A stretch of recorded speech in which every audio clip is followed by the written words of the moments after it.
Daddy, Daddy, make a wish. My daughter cried, pointing up at the sky with delight. The field behind our house was dark and quiet, the perfect place to watch the meteor shower the news had hyped all week. I smiled, watching the twinkle in her eyes, before lifting my gaze to the sky. Then I saw them. At first, it looked like any ordinary meteor shower, streams of light streaking across the night.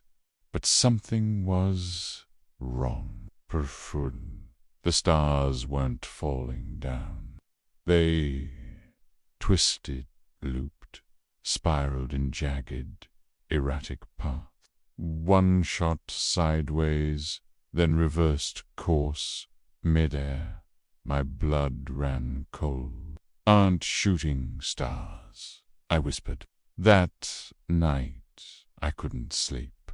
Every time I closed my eyes, I saw those lights, the way they curved and jittered like they were alive. When I finally drifted off, I dreamed of a spiral star.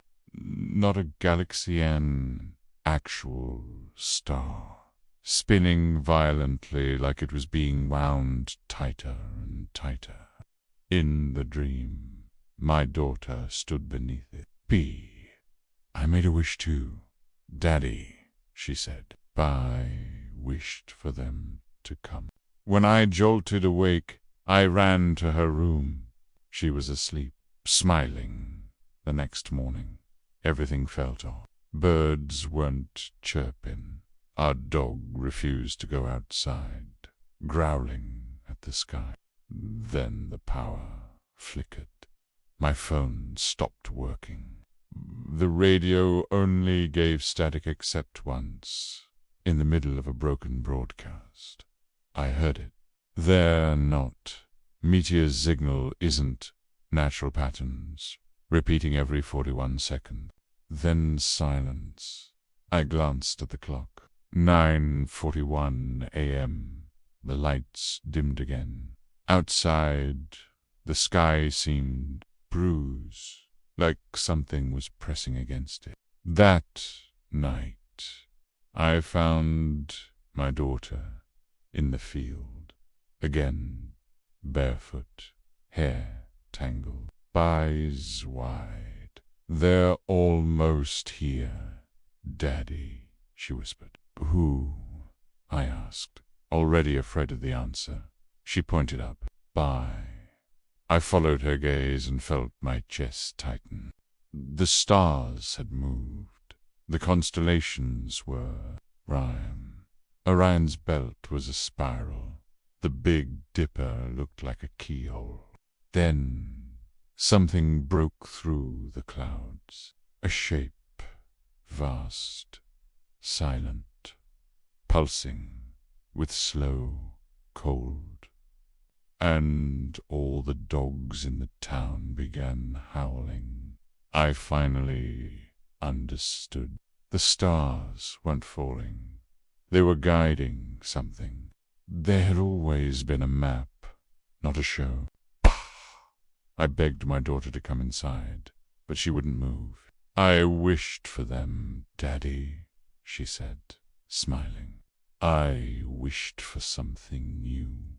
A long shadow fell over her. Stars blinked out, one by one, not like they were fading, but like something massive was moving in front of them.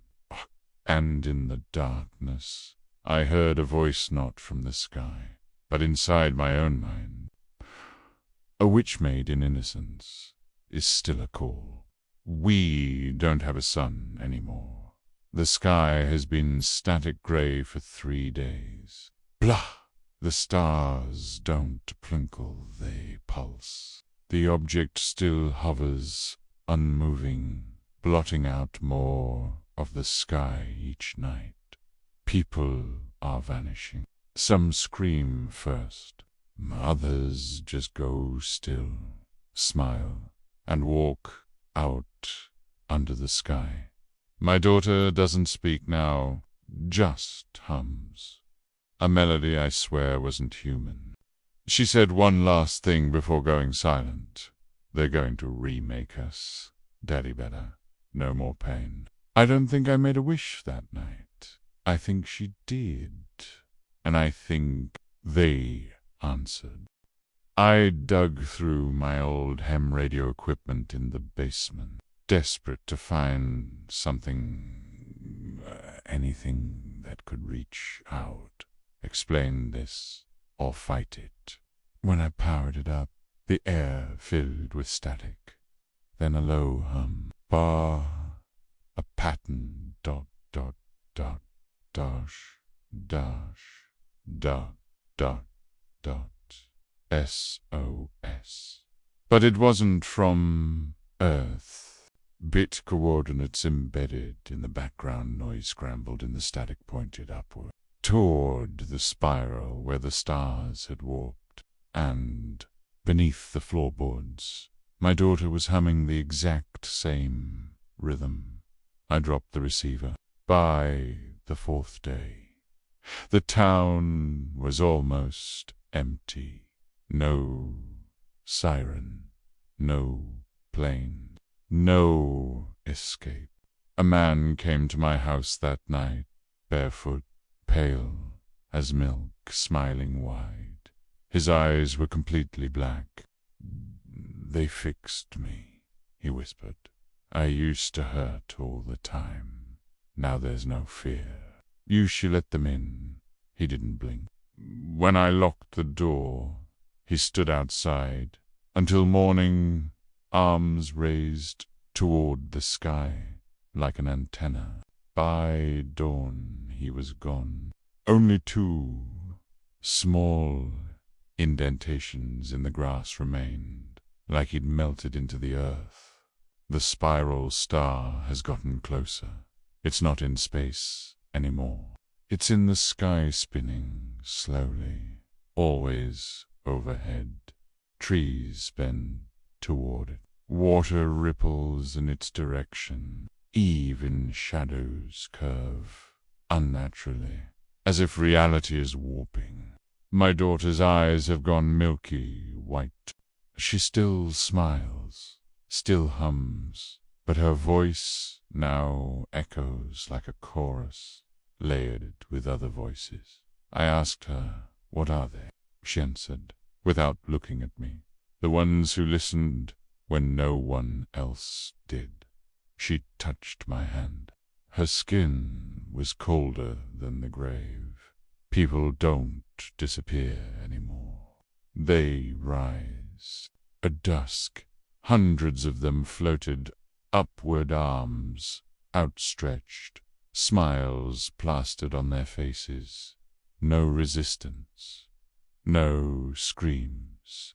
I watch from the attic as my neighbors lifted into the air like dust in a sunbeam, and then they folded into the spiral.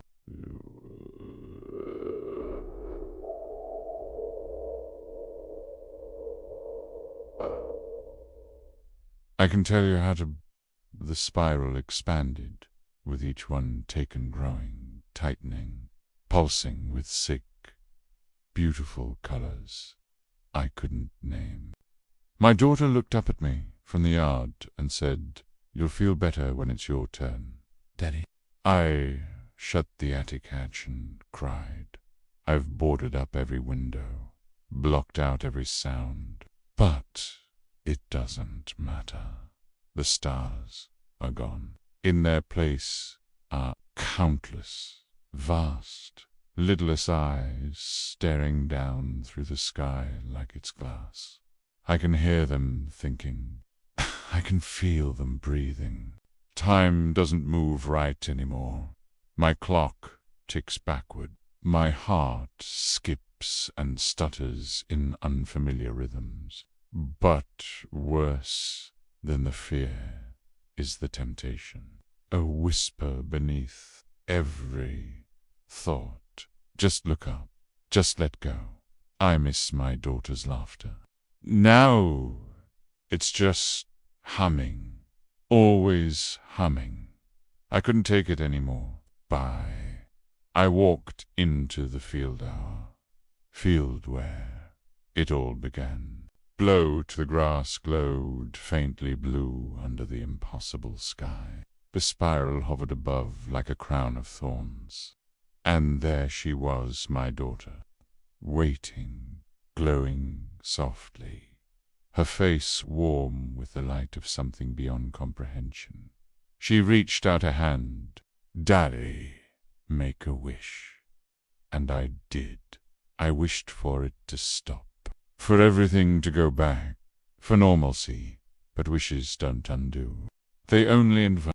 The sky opened, not like a door, like an eye, and now I see. There is no earth, not really, just one spiral wish, unfolding forever.